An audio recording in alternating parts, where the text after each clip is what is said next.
as blessed, prosperous, and crowned with favor. Hello friends, this is Shundel, and today's share is just a reminder to each and every one of us. To inspire ourselves, we must start seeing ourselves as blessed, prosperous, and crowned with favor. And how can we really do that?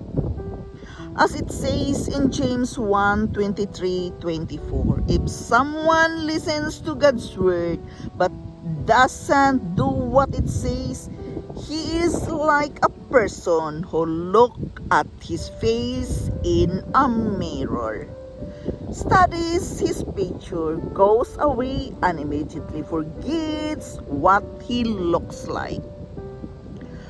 We must understand what is written in the book of James, and I know it's not easy.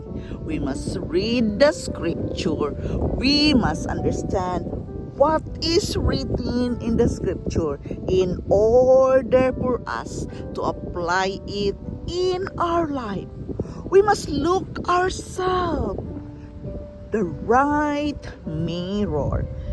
Yes, if you have a good, positive mental attitude, you are going to start right now looking at yourself as blessed, prosperous, and crowned of favor.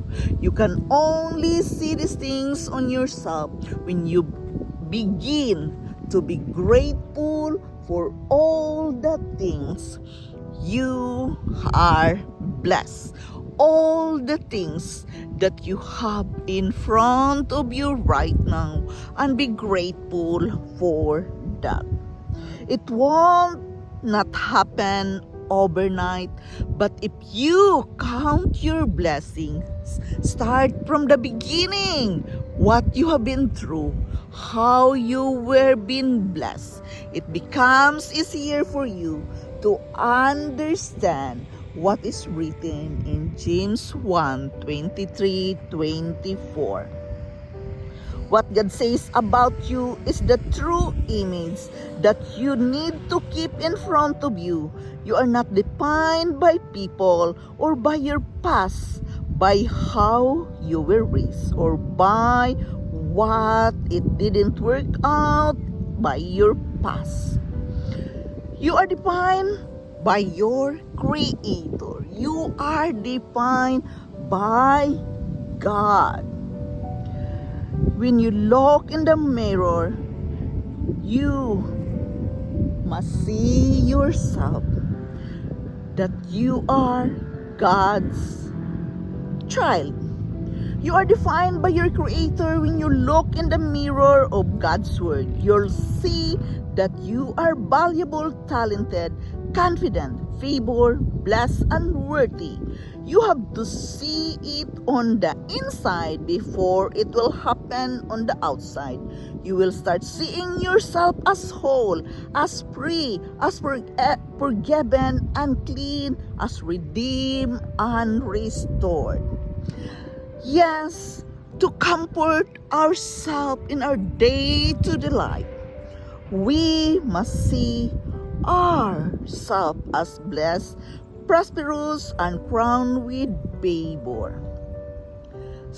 As you see yourself as God's child, you feel good with yourself, and it begins to heal a damaged self-image, to repair the hurts and scars that have been caused you to see yourself as lacking, inferior, unqualified. It may not happen overnight, but if you keep seeing yourself the right way, little by little, you're going to become what you are saying. But the key of this thing is being grateful and thankful. Thanking God that He made you the way you are, what you are today. He created your own true image. Thanking for His word defines you rather than what other people says about you. What has happened in the past won't define you as you are. Simply believe and declare that you are becoming more and more what God says about you. You are blessed. You are prosperous.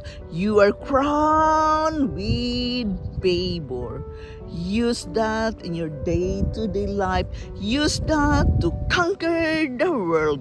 You are capable of doing great things in your life. You are the only one who can work on with yourself when it comes to this matter. Believe in yourself. Believe what is written in the scripture. Use that as your guidance every day in order for you to live your best life. This is Shundel. Thank you for dropping by. Thank you that you are with me at this very moment. I love you all and bye-bye.